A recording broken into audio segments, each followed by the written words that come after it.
नमस्कार. जीवन विद्या मिशन बेडग शाखा सर्वांचं सहर्ष स्वागत करत आहे. जून 2024 या रोजी ऑक्सिजन पार्क बेडग येथे जीवन विद्या मिशनने एक चांगला आणि अतिशय सुप्त उपक्रम हाती घेतलेला होता. त्याच्यामध्ये वृक्षारोपण करणं आणि वृक्षारोपणासोबत ती झाडं काळजीनं जगवणं हा सगळ्यात मोठा प्रोजेक्ट होता.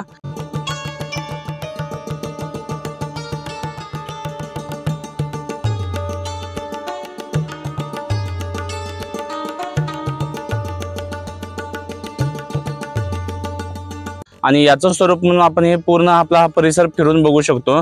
याच्यामध्ये आपण 450 झाडं लावली होती आणि त्या 450 झाडापैकी फक्त 5 ते 6 झाडं फक्त काही रोगामुळे वगैरे गेलेले आहेत. नाहीतर 99% झाडं पूर्ण सगळी जगलेली आहेत. आणि याचं एवढं नंदनवन इतक्या स्वरूपाचं सुंदर आणि चांगलं होणार आहे. म्हणजे आनंद आश्रम जसा तयार होतो तशाप्रमाणे हे वृक्ष एक जंगल तयार होईल आणि ज्याच्यामध्ये इथं सगळ्यांना सुख शांती समाधान लाभू शकेल अशा विचारानं जीवनविद्या नेहमी सगळीकडे काम करत असते.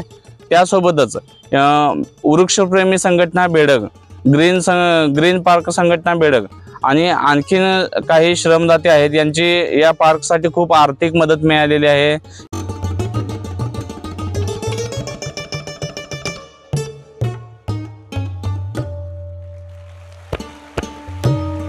श्रमदानासाठी मदत मिळालेली आहे.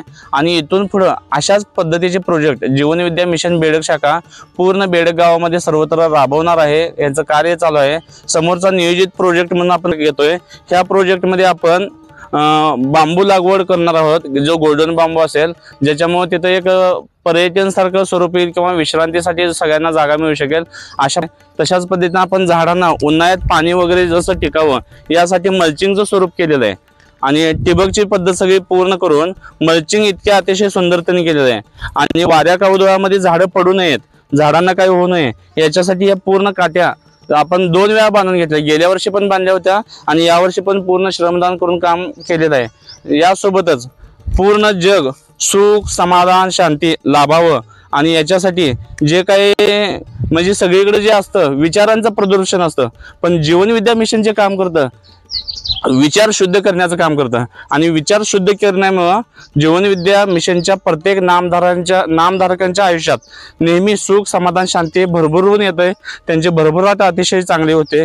त्याच्यामुळे जास्तीत जास्त लोकांनी जीवन विद्या आचरणात आणावी आणि जीवन विद्येप्रमाणे जगावं. निसर्ग आपल्याला काही कमी करणार नाही. निसर्गाने देणं आपल्याला भरपूर दिलेलं आहे. फक्त त्याचा चांगल्या गोष्टीसाठी वापर करावा. आम्ही सर्व बेडग प्रेमींना व बेडगमध्ये सर्व नागरिकांना आवाहन करतो की अशा पद्धतीने आपण ही झाडं पूर्ण जगवलेली आहेत, झाडं वाढवलेली आहेत. तर आपण 2025चा बेडगवासियांच्या वतीने असा संकल्प करूया की प्रत्येकाच्या शेतावरती प्रत्येकाच्या बांधावरती आपल्याला जे गरजेचे आहेत फळ झाडं असू द्यात फुल झाडं असू द्यात किमान 5 झाडं ती लावायची आणि ती झाडं आपण वर्षभर जगवायची. झाडं लावणं आणि सोडून देणं हे गरजेचं नाही. ती झाडं जर जगवली तरच आपण निसर्गासाठी तर काहीतरी काम करतो हे गरजेचं होतं. आणि आणखीन एक आम्ही आवाहन करतो की इथून पुढे जे काही आम्ही काम करणार आहोत त्या झाडांच्यासाठी आपल्याला इथे भरपूर आर्थिक मदत लागणार आहे, खत लागणार आहे, माती लागणार आहे, काही रोपं लागणार आहेत, असतील फळबागेची वनस्पती असतील. कोण रोपं जर डोनेशन देणार असेल तर त्यांनी जीवन विद्या मिशनशी संपर्क साधावा. आणि हे ऑक्सिजन पार्क फक्त जीवन विद्या मिशनचं नाही, हे संपूर्ण बेडगवासियांचं आहे. आम्ही हे फक्त कार्य हाती घेतलेलं आहे, पण हे आपण करताना हे पूर्ण गावची संपत्ती म्हणून याकडे बघतोय. तर याची काळजी घेण्यासाठी सुद्धा जास्तीत जास्त लोकांनी श्रमदानासाठी यावं. हे ईश्वरा सर्वांना चांगली बुद्धी दे, आरोग्य दे, सर्वांना सुखात आनंदात ऐश्वर्यात ठेव. सर्वांचं भलं कर, कल्याण कर, रक्षण कर आणि तुझे गोड नाम मुखात अखंड राहू दे. महाराज की जय. प्रत्येक कृती राष्ट्रहिताची विश्वशांतीची, प्रत्येक कृती राष्ट्रहिताची विश्वशांतीची. तूच आहेस तुझ्या जीवनाचा शिल्पकार. जय जीवन विद्या, जय सद्गुरु, जय सद्गुरु, जय जीवन विद्या.